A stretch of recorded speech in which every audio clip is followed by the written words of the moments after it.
15% this week on takeover rumors. But could the stock be a Black Friday winner as well? Joining us right now is Arun Daniel from J.O. Hambro Capital Management, who thinks Lulu dominates that so-called athleisure space, and Stacey Whitlet, CNBC retail analyst from SW Retail Advisors, who prefers Nike in this case. So welcome to you both. Hey, Kelly. Arun, first to you. You like Lulu whether or not this rumored takeover happens? Yes, Kelly, we like Lulu as a dominant player in the athleisure category.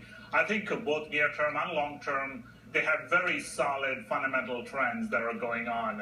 Both from a product innovation perspective, there's not even a close second in the category. They have opportunity for margin expansion, and also going into past the holiday season, we like them into 16, where you've got both opportunity for earnings to grow in excess of 20%.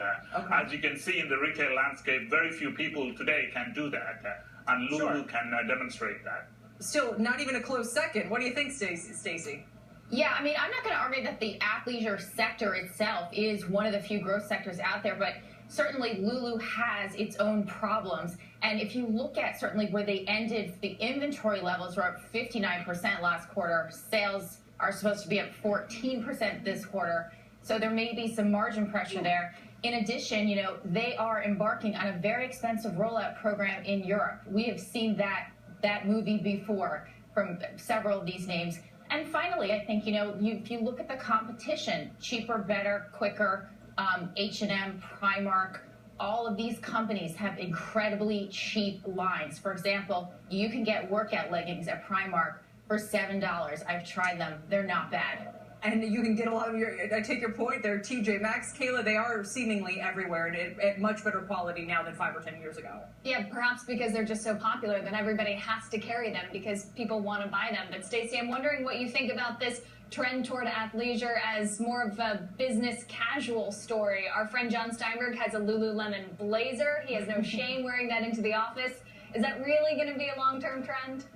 I think it is, and certainly we've seen the denim category suffer tremendously because of this trend. People want to be comfortable. It's acceptable now to go to work and not wear a suit and also I would say that in Europe that trend is taking off as well. But again, you're seeing the competition increase tremendously just even over the past year and a half. So when you're commanding $100 for leggings when you can get it cheaper elsewhere, I think that's a tough one.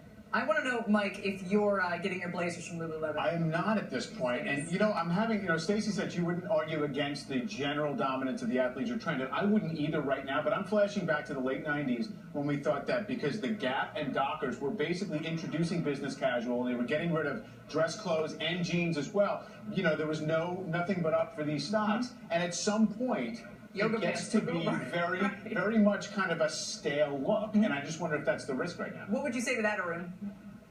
I think one thing with Lulu is it's a premium category. For example, if you look at the product, Stacey is right. There is a lot of competition in the space. But if you look at recent fall introduction of the Align pants at $98, they can't keep it on the shelf. It's flying off the shelves. They are introducing for the Black Friday a whole reflector category priced at $198. It is going to be a hot item going into the holiday season. So when you have premium dominant brand positioning, you can command premium pricing and pretty much get away with it. And we've seen that repeatedly in retail. Stacey? Kelly, I would say it's interesting that, certainly if you look at holiday again, this category for Lulu, while their comps were up 11% last quarter, which was terrific, the stores were actually positive for the first time in a while. The model doesn't have a lot of leverage here. It's a high expense model. They actually freight an incredible amount of an incredible amount of their inventory, which is very expensive. And also they're becoming more of a fashion company, which means higher markdown risk and again, lower margins. And what about, Stacey, before we let you both go, this speculation, again, unconfirmed about Under Armour? I mean, obviously, shares could pop significantly on that, but from a longer-term point of view, how would that change the way you look at the company? Yeah, I mean, we've heard these rumors before in the market, whether it's Lulu or Coach or Tiffany or whoever. The stock's up 15% on that. In my opinion, highly unlikely. Under Armour is focusing on the women's business. They're going to do it themselves rather than spend $8-9 billion acquiring a company that's had execution challenges in the past. All right. I would agree with Kelly. I would agree with her on that one. I think the vertical model at Lulu is very different from that of Under Armour.